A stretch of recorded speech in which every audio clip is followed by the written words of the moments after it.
Ladies and gentlemen, good day and welcome to Uniparts India Limited Q2 and H1 FY26 earnings conference call hosted by Go India Advisors. As a reminder, all participant lines will be in the listen-only mode, and there will be an opportunity for you to ask questions after the presentation concludes. Should you need assistance during this conference call, please signal an operator by pressing star then zero on your touchtone phone. Please note that this conference is being recorded. I now hand the conference over to Ms. Monali Jain from Go India Advisors. Thank you, and over to you, ma'am. Thank you, Amshad. Good evening, everyone, and welcome to Q2 and H1 FY26 earnings call of Uniparts India Limited. We have on the call Mr. Gurdeep Soni, Chairman and Managing Director, Ms. Tanushi Bagrodia, Director and Group Chief Operating Officer, Mr. Rohit Maheshwari, Group Chief Financial Officer, and Mr. Himanshu Sharma, Deputy General Manager. We must remind you that the discussion of today's call may include certain forward-looking statements and must be therefore viewed in conjunction with the risks that company faces.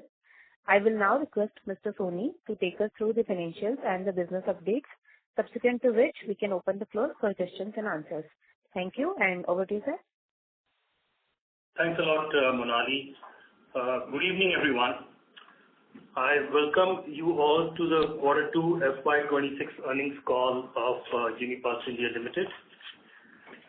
The global off-highway market, after a prolonged period of softness, is showing early signs of stabilization, particularly within the construction equipment segment.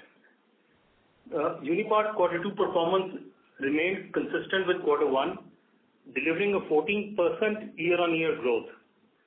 This is in line with the guidance we shared in earlier calls and reinforces our confidence in achieving double-digit growth for the FY26.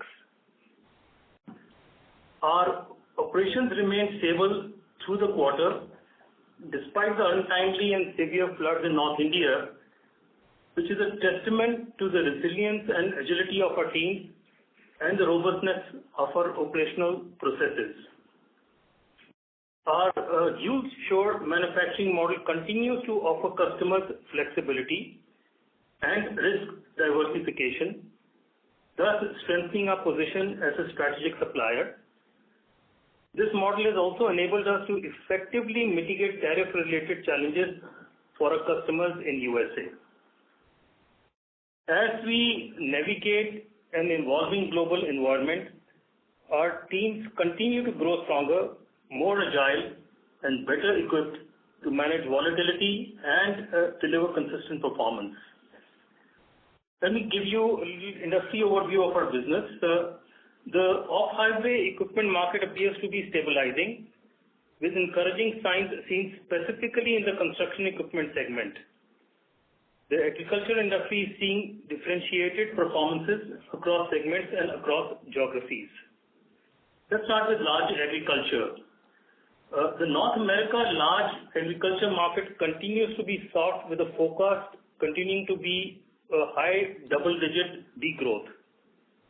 This is largely driven by continued subdued commodity prices, high input costs, and still high second-hand inventory.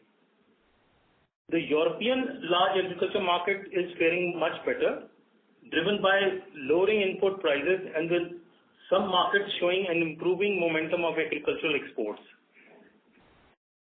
Uniparts' growth in this segment is supported by new business awards from our European customers. Talking about the small agriculture, while still soft, the North American small ag market is better than the large ag market, expecting to degrow between 5% to 10%, with the compact equipment segment showing momentum. However, in Europe, the small ag demand is showing better outlook than the North American markets in India. And in India, of course, the good monsoon, the high traction utilization, and the recent GST rate cuts are expected to generate anything between 4% to 7% growth in tractor volumes in this current financial year. With strong domestic footprint and growing export market, Uniparts is well positioned to capture mid-teen growth in this segment. Coming to the construction side, the increasing spend on building AI infrastructure is aiding construction industry growth in North America markets, leading to improved end customer demand. In Europe as well, the government spends are encouraging the demand of construction equipment, especially with the focus on developing green power. Uniparts continues to grow ahead of the market, supported by strengthening customer relationships and new business wins in both Europe and North America. And finally, about the aftermarket, this segment continues to be an important business driver for Uniparts, and we expect to grow in single digits in this segment year on year. Let me talk about some operational update and strategic outlook. Uniparts remains focused on deepening customer partnership and expanding our footprint in large agriculture and construction equipment segments. In fact, our new business award pipeline continues to be robust at around 200 crores. In addition, the Mexico warehouse has become operationally ready in October 2025, in line with our planned schedule, ensuring we continue to meet customer delivery timelines seamlessly. A brief about our financial performance. In quarter two, our EBITDA margin expanded to 22.6%. Cash flows remain robust, and the company continues to be net debt-free, with a net cash balance of 226 crores as on September 30th, 2025. In fact, the board had approved and paid an interim dividend of 37.7 crores for the quarter FY26. In fact, in addition, there was a special interim dividend of 22.50 rupees per share, amounting to 101.55 crores approved and paid in October 2025 as well. With that, I'll hand over to Rohit Maheshwari to present the detailed financial performance for the quarter. Rohit, over to you, please. Thank you, sir. Good evening, everybody. Here are the financial and business highlights for the quarter ending September 30th, 2025. Quarter two total revenue was 283 crores, reflecting 1.3% quarter-on-quarter increase and 14.6% year-on-year growth. Quarter two EBITDA stood at 63.9 crores, up 11% from Q1 FY26 and 53% year-on-year. Operating cash flow generation for Q2 was 34 crores. The net working capital, comprising of big three elements of inventory, account receivable, and account payables, as number of days of TTM revenue from operations stood at 155 days as on 30th September 2025. Uniparts remains a net debt-free company with a group net cash position approximately of INR 226 crores at the end of 30th September 2025. Capex outflow during the quarter was approximately rupees 6 crores. New business awards over the past 12 months total approximately 200 crores in the analyzed potential value. Key monitorables include global economic slowdown, geopolitical uncertainties, evolving trade tariff, persistent inflation, and elevated interest rates. With this summary, I would like to hand over the conference back to the moderator for question and answer session. Thanks very much. Thank you very much. We will now begin the question and answer session. Anyone who wishes to ask a question may press star and one on their touchtone telephone. If you wish to remove yourself from the question queue, you may press star and two. Participants are requested to use handsets while asking a question. Ladies and gentlemen, we will wait for a moment while the question queue assembles.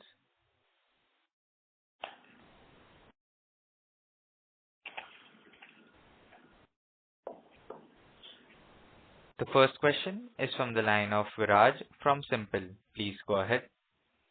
Yeah, thank you for the opportunity and congratulations on good set of numbers. So just a couple of questions. First is, if you look at the current quarter, our gross margins has been one of the highest ever, in our own history. So just trying to understand what drove such high gross margin for us. Was there any element of FX gain or, or any other element? And similarly, there's slight increase in OPEX cost as well. So just, if you can just give some perspective. That is the first question. Hi, Viraj. Tanushree Bagrodia here. Hi, Good Tanushree. afternoon, everyone.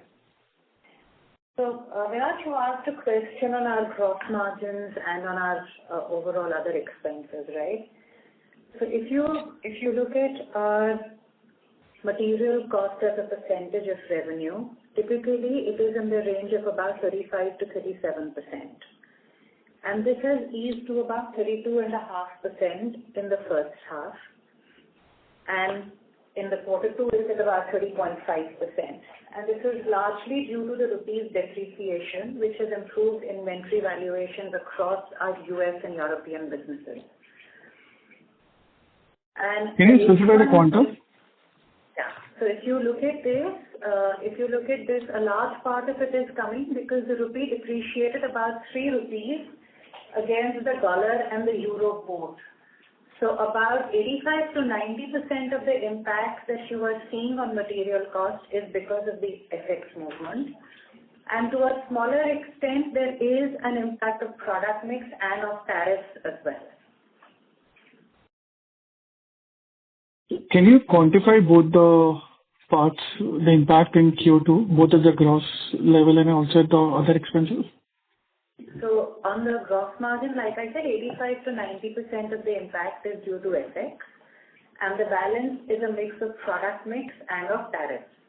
Now, coming to your question on the operating expenses, you would see some higher costs on employee costs, which is largely driven by actuarial valuations. And the next impact that you see is on other expenses, and those other expenses are largely up because of one-time expenses. Okay, so if we were to kind of weed out the impact both at the gross level, which is positive, and the expenses and the other expenses, employee costs, then what should be a normalized operating profit should be for us in this quarter? So Viraj, what we've always maintained is that with the market picking up, we are back to looking at the 18% EBITDA levels.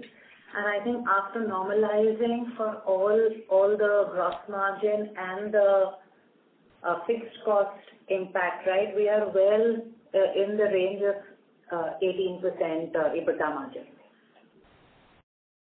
Okay. Second question is, if you can just give some color in terms of our performance when it comes to large ag, small ag, and construction. And a related question is, if I look at the aftermarket business, if I look at last 2 quarters, we've seen subdued sales, maybe minor decline or kind of flattish kind of a sales. So what is happening there, because I think we were looking at ramping up the supplies to our large US retailers. So any color you can give on both the parts? Okay. So let's start with where the markets are and where we are performing in terms of the market, right? So as our MD also mentioned in his opening address, the North American large ag market continues to see soft crop prices and higher fertilizer costs.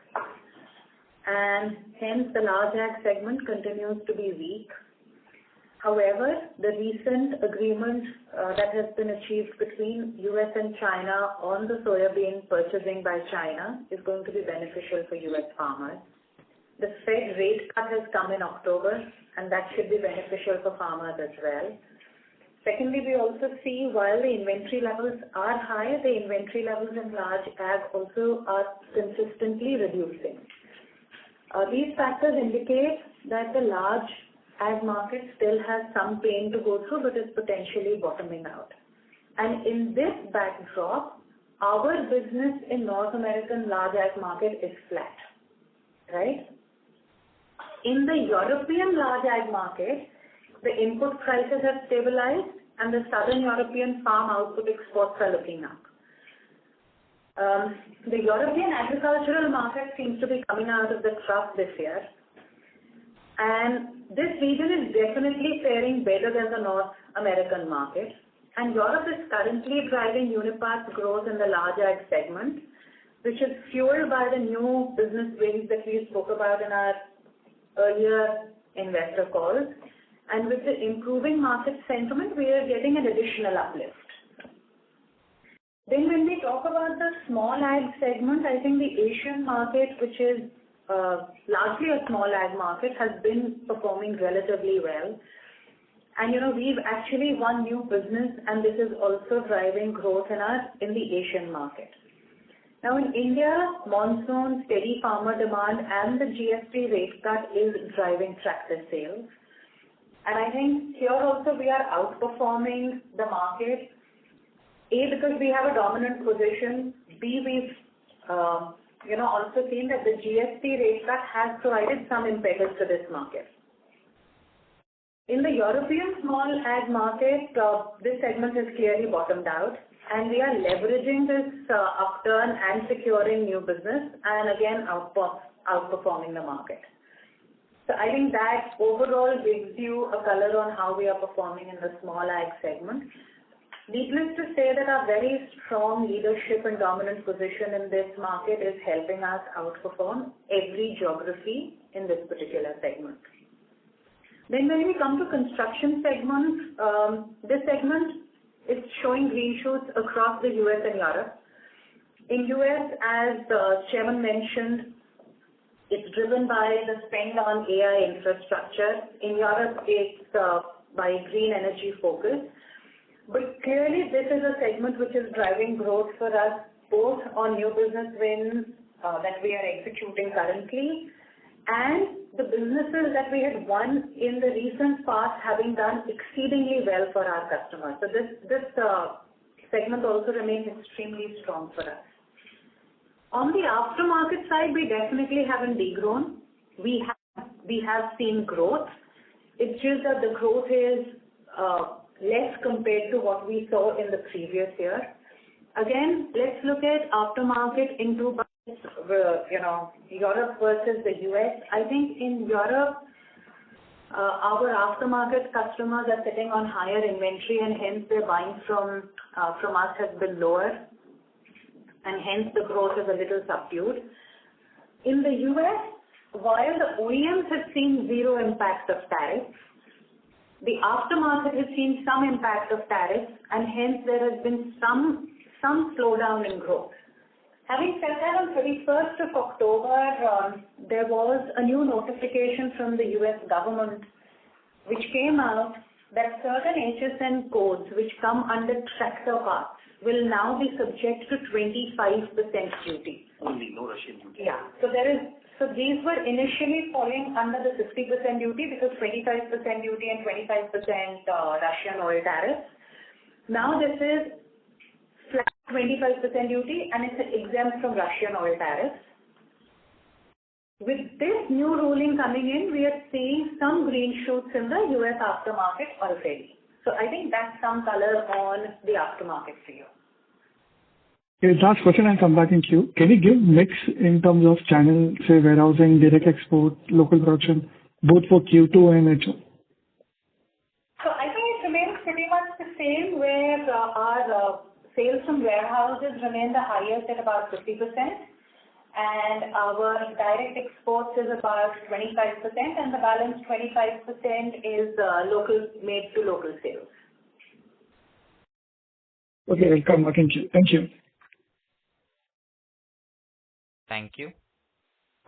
Ladies and gentlemen, a reminder to all participants, you may press star and 1 to ask a question. The next question is from the line of Prolin Nandu from Edelweiss Public Alternatives. Please go ahead. Hi team. Thank you for giving me the opportunity. Few questions from my end. Firstly, you sounded like slightly more positive on construction equipment side than the agri side, right? So just to understand, in let's say in your order book or maybe FY26 revenue, how should the mix look like between construction equipment, large ag, small ag, and aftermarket? So I think if you look at, Julian, thank you for that question. I think before I go on to what our order books are looking like, I think we have been maintaining this that the construction industry has seen a sooner revival than the ag industry. I think what's a clear indication within the ag is that even the North American small ag market, probably the bottom is behind us. And in the case of the large ag industry, now we are seeing that, the potential bottoming out should reach soon. The European industry ag industry is definitely seeing green shoots. So I think that trajectory is now becoming more and more clear as we've gone by one more quarter. What we are seeing is that our construction business is roughly about 40 to 45% of the total business that we have, right? While the large ag is roughly about, I'd say, anywhere between 17 to 20%, and the small ag business obviously is larger, right, with about 25%. Okay. So just to summarize, right, if I were to probably, think about this traffic lighting kind of a system, so what you're saying is that construction element is purely green, small equipment is more like a amber, and there's still some red on the large ag side, right? Is that a fair summary? Again, I'm going to temper it by saying that large ag in the North American region is red. Sure. I'd say small ag plus the European large ag is an amber, and construction is green. And India and Asia ag, which is the small ag, is all green as well. Okay, that's very helpful. My second question was on the inventory adjustment, right, which explains 85% of the the gross margin expansion. Now this is only on inventory, right? How do we pass on the depreciation of currency to our end customers in terms of pricing? And I'll tell you where I'm coming from, right? Some of the channel checks that we have done, right? What we understand is that in terms of pricing, when the raw material inflation goes up, we are quite quick to pass on the same hikes to our customer. Maybe while declining, we are slightly late, right, in a way. So we probably maybe lose out on wallet share or lose out on some of the customers. So has there been any such instance in the past where we have lost out on a customer or lost out on wallet share because our pricing was slightly on a higher side? And how do we, factor in all these factors, right? Currency movements as well as the raw material movements, and how do we pass it on to our customers? So, Prolin, if you look at our customer contracts are fairly clear. Our customer contracts talk about raw material inflation and about FX. There are bands at which there is a clear decision point saying if the raw material goes up or down, how is the passing on going to happen? On the FX side, I think one thing that we need to understand is that FX is not looked at in isolation, because FX also comes hand in hand with inflation, right? Because if the rupee depreciates, there's also an inflation in India which is there. So we always go to the customer with a transparent contract which looks at what we need to do for raw material and then in combination with FX and inflation. So for us, these pass-throughs are transparent, are done timely, and contract to contract, it depends, what the frequency at which the reviews will happen and when we do the pass-on. As a supplier to our customers, we are actually a strategic partner. And what that means is that we have a seat at the table when any of these discussions come up to engage in open, detailed conversations and then find a solution which is balanced and contractually agreed to by both parties. Now, that's also the reason that we've been able to pass on all tariff impacts with P&L neutrality and not losing any business. So I would like to say that any pricing discussion that happens timely, contractually, and given the strategic nature of our relationship. We do this in such a way that we are not losing wallet share or business with the customers. In fact, even post tariff, we've not seen a reduction in RFQs also. No, that's very encouraging to hear. I'll just push one last question, right? And that's on, inorganic growth or acquisition. What is our plan there, given that the payout has been very high on dividend side? Is that plan temporarily off the table, or are we still evaluating to do something on the inorganic side? That's it, Tanushree. Thank you so much for answering my questions. So, following global inorganic growth remains a core part of our strategy, and at all points in time we've maintained that and we'll continue to maintain that. We continue to focus on these areas around our key platforms of fabrication, hydraulics and PTOs. Right? These are the areas in which we see strong potential for value creation and strategic alignment.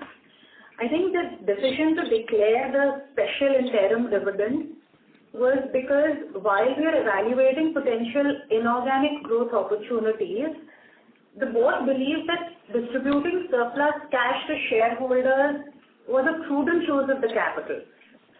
At the same time, it reflects our commitment to disciplined capital allocation. As the profitability of the company is improving and is indicated by our half-yearly results, right? You can see our EBITDA. And you can also see that we continue to generate strong cash flows. We are very confident that this interim dividend that we've paid out will slowly come back to our coffers. And hence it was most prudent to deliver value to shareholders at this point in time. Also because we are a net cash company, we remain debt free, and any opportunity that also materializes, I don't think we are constrained in making an acquisition at this point in time. Great. Thank you so much. Thank you. Ladies and gentlemen, in order to ask a question, you may press star and 1. The next question is from the line of Rishabh Shah from Bugle Rock PMS. Please go ahead. Hi, so thanks for the opportunity. My question is, in one of the calls you had mentioned that South America is an undiscovered market for you, and an opportunity is coming up. So are we taking any efforts to increase our business in that particular region? Sorry, Rishabh, your voice is not clear at all. You can't understand your question. Yeah, hi. Am I audible now? Yes. Yeah, so in one of the calls you had mentioned that South America is an undiscovered region for you and an upcoming opportunity. So any update on that front? Are we taking any steps to increase our business in that region? So, Rishabh, North America has historically been more than 50% of our total revenue. In H1 25, it was 55% of our turnover, and in H1 26, it is. No, ma'am, I don't know South America, not the North. South America. See, so if you look at our strategic intent, we've always said that our strategic intent is to about 40% of our business from North America, 30% from the US, about 25% from Asia, and 5% from rest of the world. So clearly, we've been focusing on growing our business in Asia and Europe, and to that extent, first half of 25, Europe was 23% of our turnover, and this time it is 25%. So you're seeing a clear growth in the European contribution in a growing top line that we have. And Japan was at 5% H1 25, and in H1 26 it's at 6%. So you can also see the Asian element growing, right? I think South America for us comes in rest of the world, which is a smaller bucket for us. So we are going to focus on the larger markets first. Okay. My next question is, when we talk about 3PL and PMP, what has been our market share, let's say, now versus 4 to 5 years back? And how has it improved over the years? As we say, we have a dominant market share in this space. Rishabh, I think we continue to enjoy a double-digit market share in the small ag market. What is it currently at the moment? We haven't done a market review in the last 3 months, so that I won't be able to tell you. But in the recent past, when we had done it, we were at a double-digit market share in the small ag, in the 3PL business. And in the CMP, we are in single high digits. That's the market share that we have. Now, I think the way we look at this is that in the large ag market in Europe, we continue to win new business, and we continue to solidify our position. Even in the small ag segment, be it North America, be it Europe, be it Asia, we are winning new business. So this, and this is despite the markets being weak, right? So our position, if at all, is staying where it is, if not improving. And similarly, in the construction industry, actually, we've just been growing tremendously, right? We've been growing with multiple customers, both in the US and in Europe.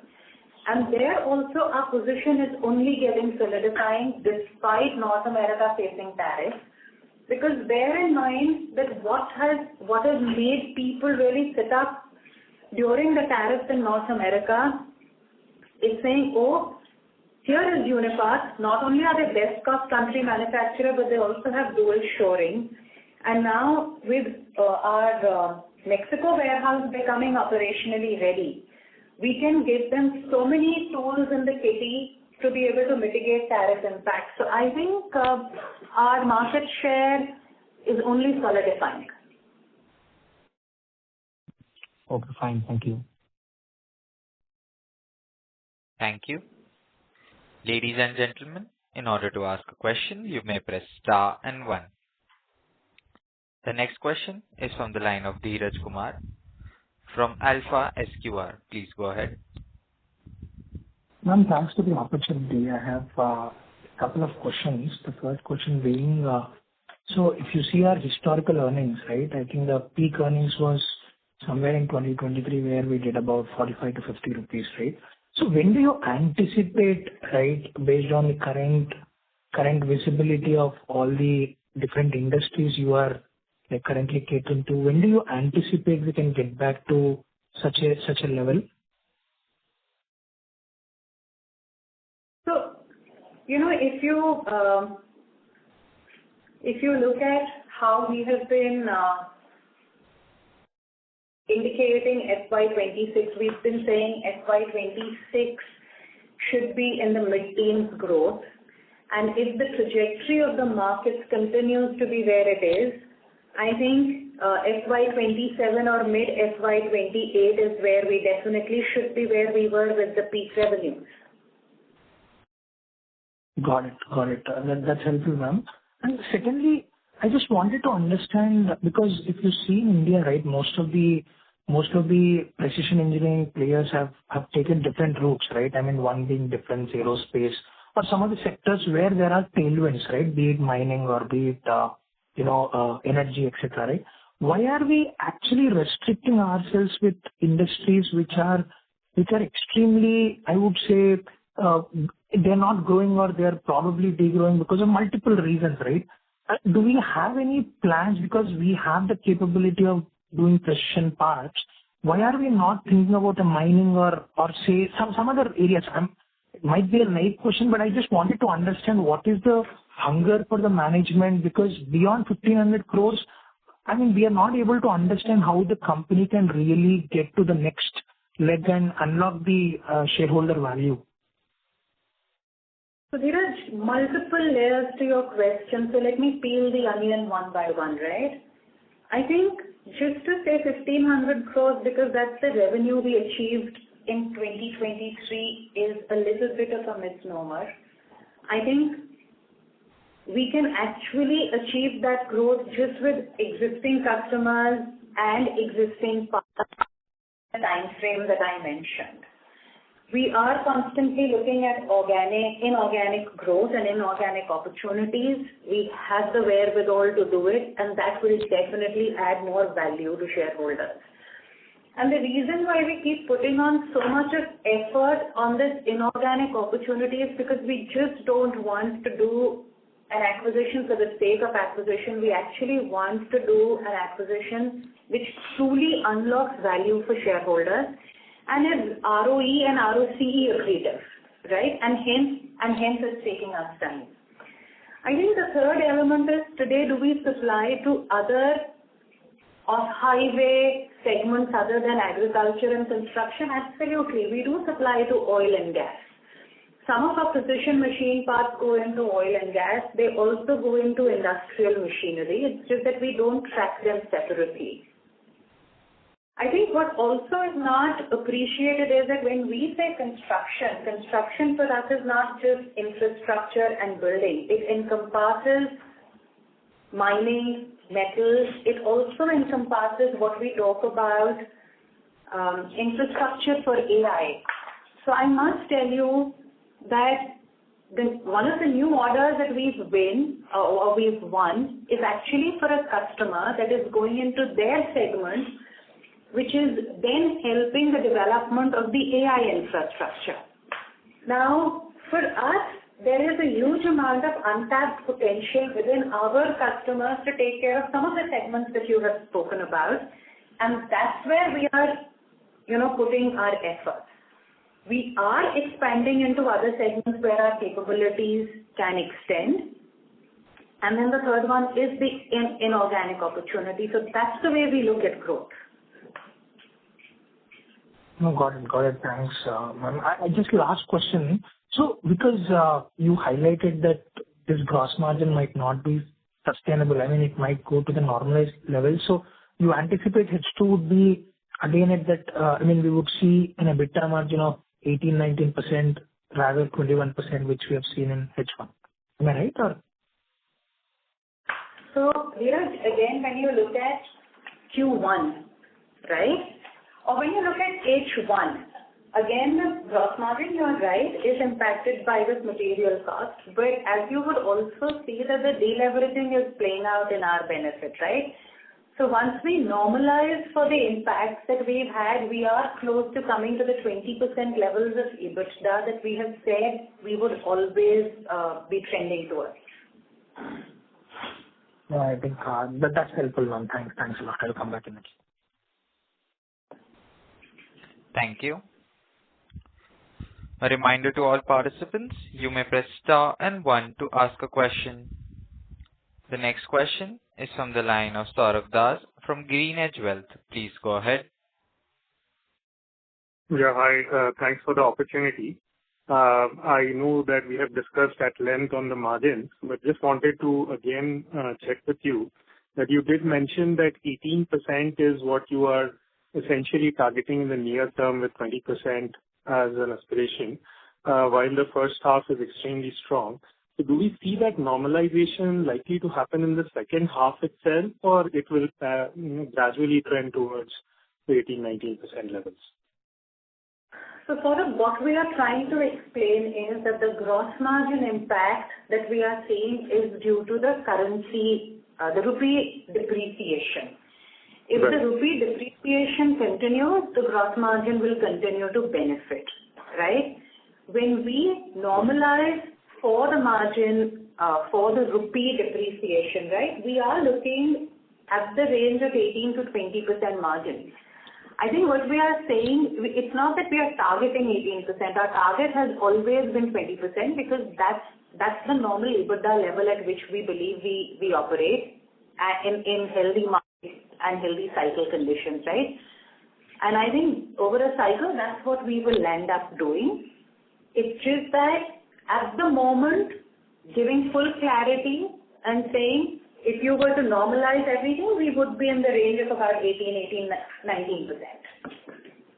Thank you. Thank you so much. And my next question is that when you gave the broader color on your end segments, the kind of growth, it kind of comes to either slightly negative to slightly positive between -2 to +5 sort of end market growth, while we are targeting mid-teen.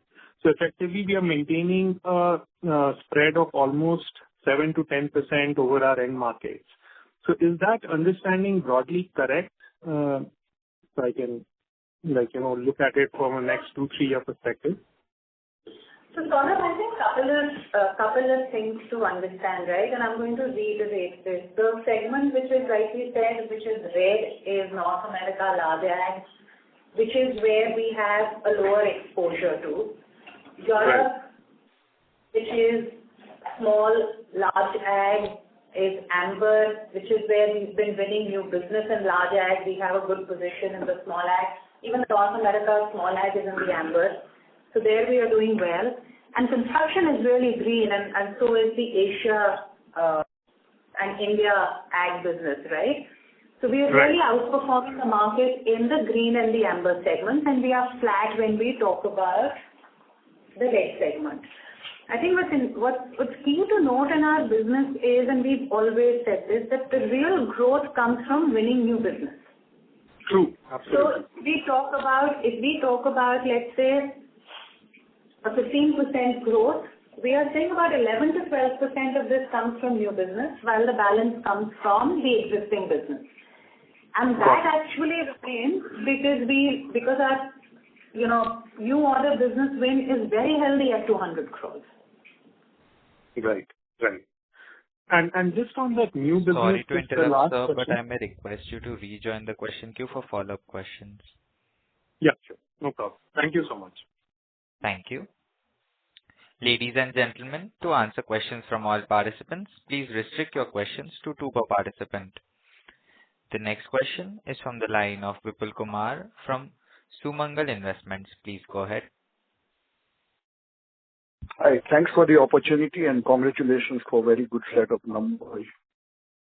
So my question is, since construction is turning the corner, 2-3 years down the line, we can have a mix which is construction and that contributes around 60-65% of our overall revenue, or that is too optimistic? And secondly, if you don't give any exact figures, can you directionally say the margins for ag and PMP business are broadly similar, or they are different? Thank you. So Vipul, I think to answer your second question, I think for us the margin business is dependent on our delivery channels. It's not dependent on 3PL or PMP. And I think we've always said that warehousing sale is the highest margin, direct exports is the base margin, and locally manufactured and locally delivered is the lowest margin. So I think that's the short answer to a question on what are the margins for 3PL and PMP. I think coming to will construction become a 60 to 65% business? Our efforts, if you see, right from the beginning have been to build a diversified business.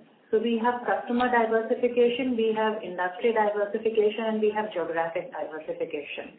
And I think this diversification is what we are going to continue to focus on, because this is very, very important to build a risk-mitigated business in the long term.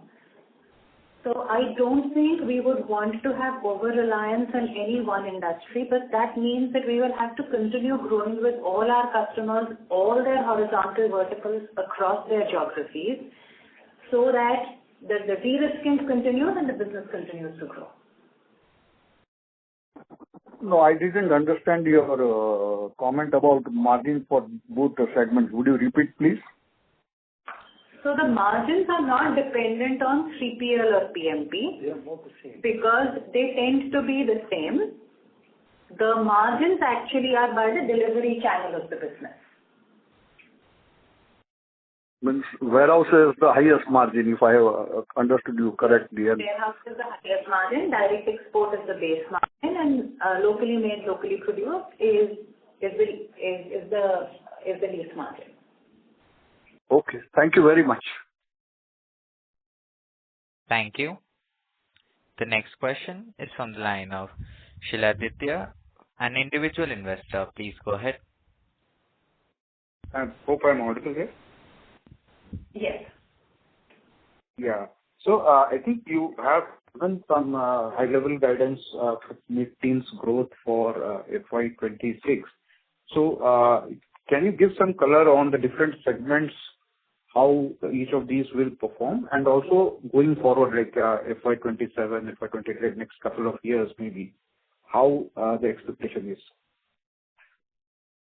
Right. I think, Shiladitya, if I was just to go back and look at the segments, right? The construction segment globally has started to come up with the trust. So this is a segment that is really growing. It's doing well, and this is both in the US and Europe. In the US, it's driven by, of course, government spends on infrastructure, but more importantly, the emphasis that is on building AI infrastructure.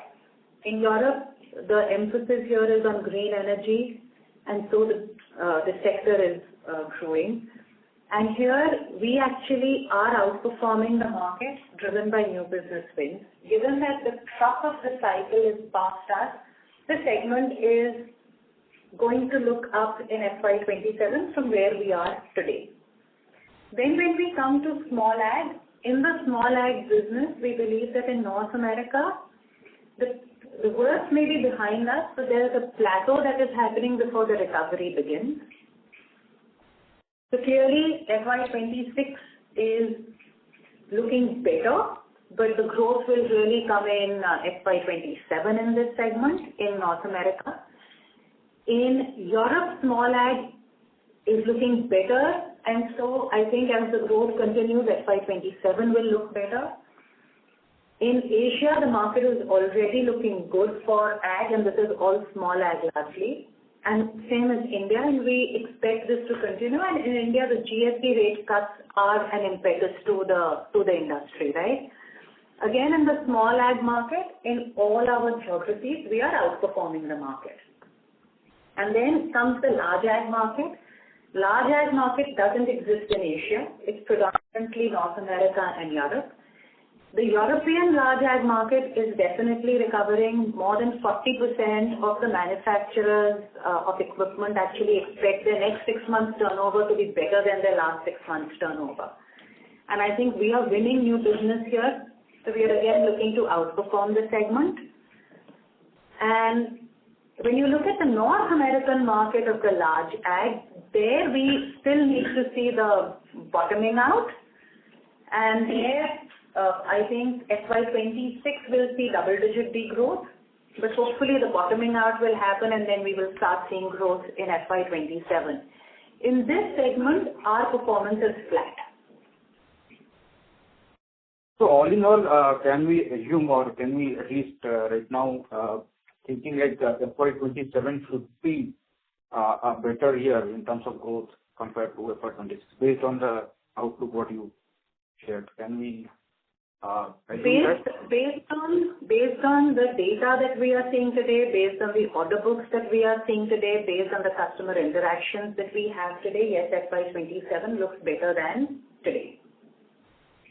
All right.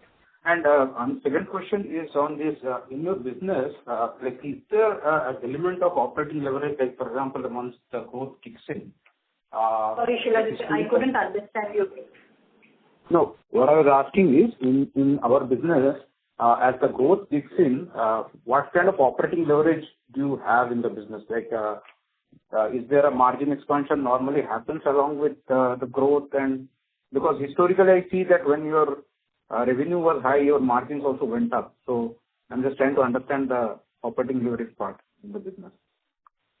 So that's absolutely true, Shiladitya, that there is operating deleverage, and I think the quarter one results and the H1 results are testaments to that, right?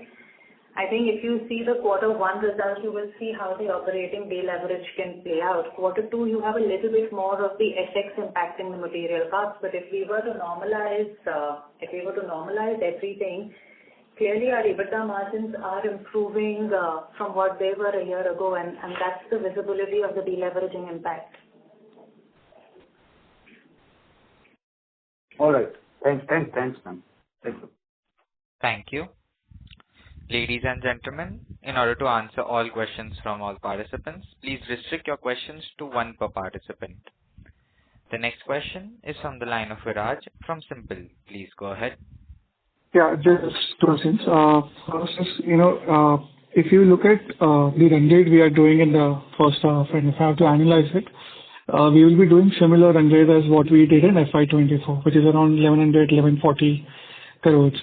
But if you look at the top largest customer for you, it used to be 32% of your revenue, which is now 27%.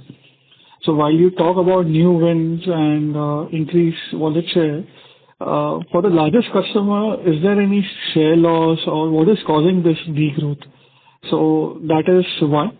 And second question is on the gross margin improvement. So you said that remaining 15 to 20% of the improvement is due to product mix and tariff.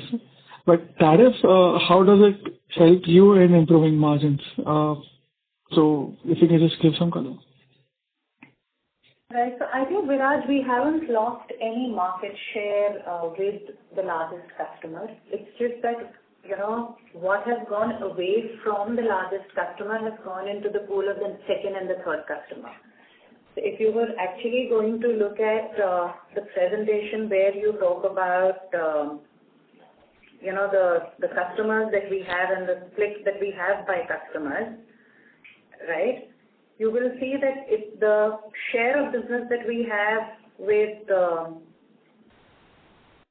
share of business that we have with other customers has grown, right? So top 5 customers, today have 17. Top 10 customers have 79%, where they were 76%. Top 5 customers are 64%, where they had 59%. So it's not that we are losing share with that customer, it's just that it's getting distributed to other customers because we are growing faster with the other customers. No, I understood that. What I was trying to understand, if I look at an absolute sales from the largest customer, it did something like 360 odd CR, and if I have to analyze this based on the new percentage shares at 27%, we will be somewhere around 300 crores. So I'm just trying to understand, if it's share loss or, is it new programs not being awarded, or I'm just trying to understand what is causing the absolute sales drop from the largest customer.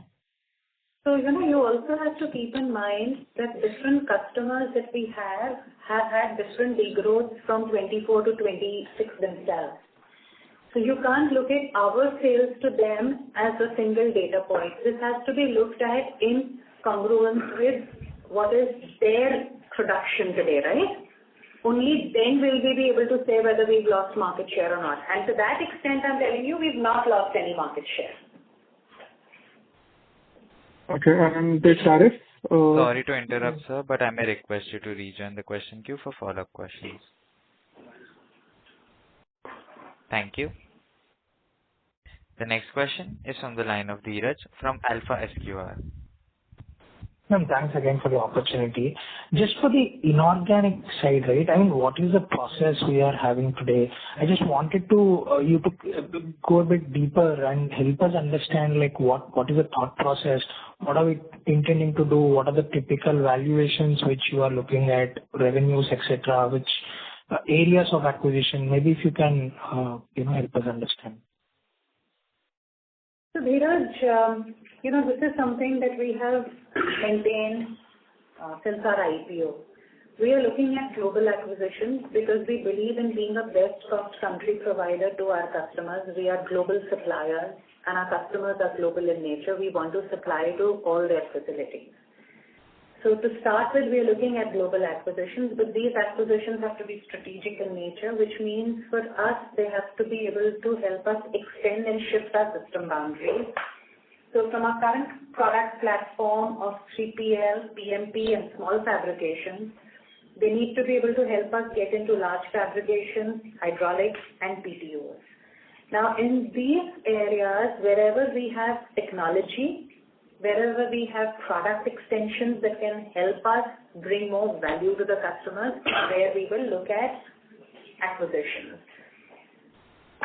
We are not limited by, given that we are debt-free and that we have cash on the balance sheet, we are not really typically limited by saying a small acquisition. I think we are looking at making acquisitions that are meaningful, and we are not going to look at acquisitions that are deep turnaround stories.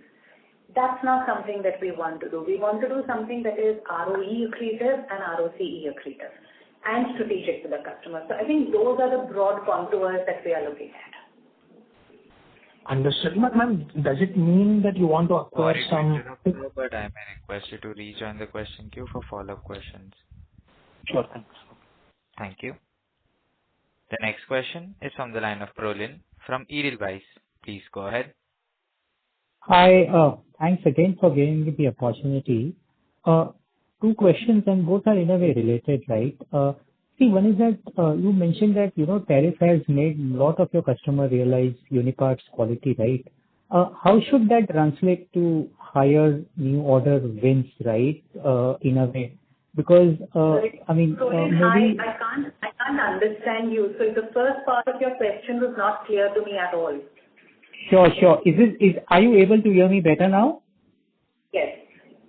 Okay. Apologies, I'll repeat. What I was saying was that the customers have been, coming back to you with, more RFQs, as well as this tariff thing has made them realize that Uniparts has some unique capabilities, right, which the peers does not have. How should this translate to higher, new business wins going forward?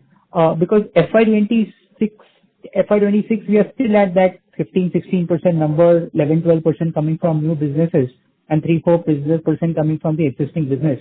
Should it ideally lead to a higher growth going forward because of whatever tariff realization customers have had?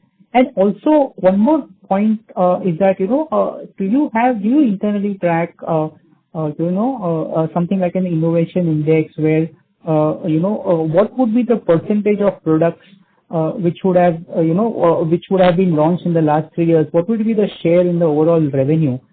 Just to help us understand, is there an additional lever to market share gains beyond, dual shoring and the cost aspects as well? So I think, if you look at our new business that we keep tracking, that actually is a very good indicator of saying how are we being looked at by customers, what are the new businesses that we are getting, which can be new products with new customers, it could be new products with existing customers, it could be existing products with new customers, right? And that, a year ago, if I was to look at it, was about 175 crores. And today that number sits at 200 crores. So that should be able to give you how the new business is growing, right? And this is despite the tariffs coming in. I think the strength that the customers are beginning to realize and why we are getting this new business award is because obviously we have US manufacturing that can help them, and now we have a Mexico warehouse that can enable delivery to Mexico, where they can actually assemble and sell into the US, right? But that is just the US geography. Also remember, we are growing in Europe. Europe was only 23% of our share of revenue in H125. This time it's 25%. So a lot of our efforts are also going into winning new business in large ag in Europe and in construction, right? Similarly, we are also putting in a lot of effort to diversify where we can. Now, Asia small ag is a smaller geography and a smaller market from that perspective because we have a dominant position in the small ag market. But again, Japan was 5% of our revenue in H125 and this time it's 6%. So I think that's how I would look at growth opportunities and how customers are seeing them.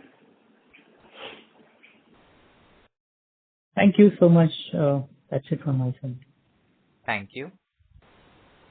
The next question is from the line of Vipul Kumar from Sumangal Investments. Please go ahead. Hi. So, what is our R&D spend, madam? Sorry, what is our R&D spend? Yeah, research and development. What is the amount we are spending per annum on R&D? Before I think what we do is we have a significant amount of investment that goes into design, into process engineering, and co-development of parts with our customers. I think I don't have the number at the top of my head. I can come back to you on that. Could I take you offline with you, ma'am? Yeah, you can get in touch with our team and they will give you this number. And lastly, ma'am, would you repeat sales by channel mix? I mean, warehouse, exports from India and... Warehouse is roughly 50%, direct exports is roughly 25%, and local made and local sold is about 25%. Thank you, ma'am. Thank you. The next question is from the line of Miten Latia from Fractal Capital Investments. Please go ahead.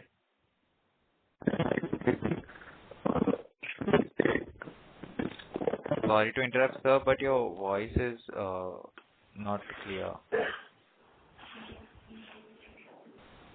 Is it clear now? Yes, sir. Yeah. Hi. Should we take this quarter as being representative of the full impact of tariffs on our business? Why I ask this is because we have inventory in the warehouse which we would have sold through in this quarter, and hence, the full impact may not be visible. So just wanted to get that clarified. So then we can't take this quarter as a full representation of tariffs because tariffs is an ever-evolving situation. For example, in my call, I mentioned that, earlier on that on the 31st of October, there's a new ruling that has come in which announces a flat 25% duty on some of the tractor parts, right? This is away from the 50%. So this is a situation that will keep evolving. We also have inventory that keeps moving through, right? Because it's not that we just keep storing, we also keep selling. But given that tariff is an ever-evolving situation, I don't think this is a quarter which is representative of tariff. I understand that the situation is ever-evolving, so we can never be sure of it. But let's say, given what we know about current tariffs, as in some at 25 and some at 50, if at all something is at 50, I don't know if anything is at 50 for us. But to that extent, would we have any residual impact left in which will flow through in the subsequent quarters? If you could provide some heads up on that. So the thing so when the tariff situation began, we had two tariffs levied on us, right? One was Section 232, which is on the steel and derivatives component. Now that initially started with 25% duty, then it went to 50% duty. Then the change came in saying that on your steel and aluminum content you will pay 50% duty, but on the balance you will pay reciprocal duty. Then when the Russian oil came in, it said now you will also pay Russian oil. So that's one aspect. The second aspect when we started was with reciprocal duty, which started with 10%. Then it got increased to 25%, and then we have the Russian oil tariff getting implemented now, right? From this month onwards, 25%. And then you have the 31st of October ruling, which is coming for new parts. So there is so much of variability in this that it's very difficult to say that quarter two is representative because there are constant moving parts to this. From a P&L perspective, at every stage of tariff change, we have sat down with customers in open, transparent discussions and have been able to reach agreements such that our P&L is neutral. So to that extent, we don't believe there is any impact on the P&L because of the tariff. What I also mentioned is that this new ruling that has come in on tractor parts actually is helping us on the aftermarket side because the tariff is reduced and that's helping the aftermarket customers pick up a little more. So from that perspective, if at all, it's only a positive to the P&L. That is very helpful. Thanks. Appreciate that. Thank you. Ladies and gentlemen, we will take that as our last question for today. I would now like to hand the conference over to the management for closing comments. Thanks a lot.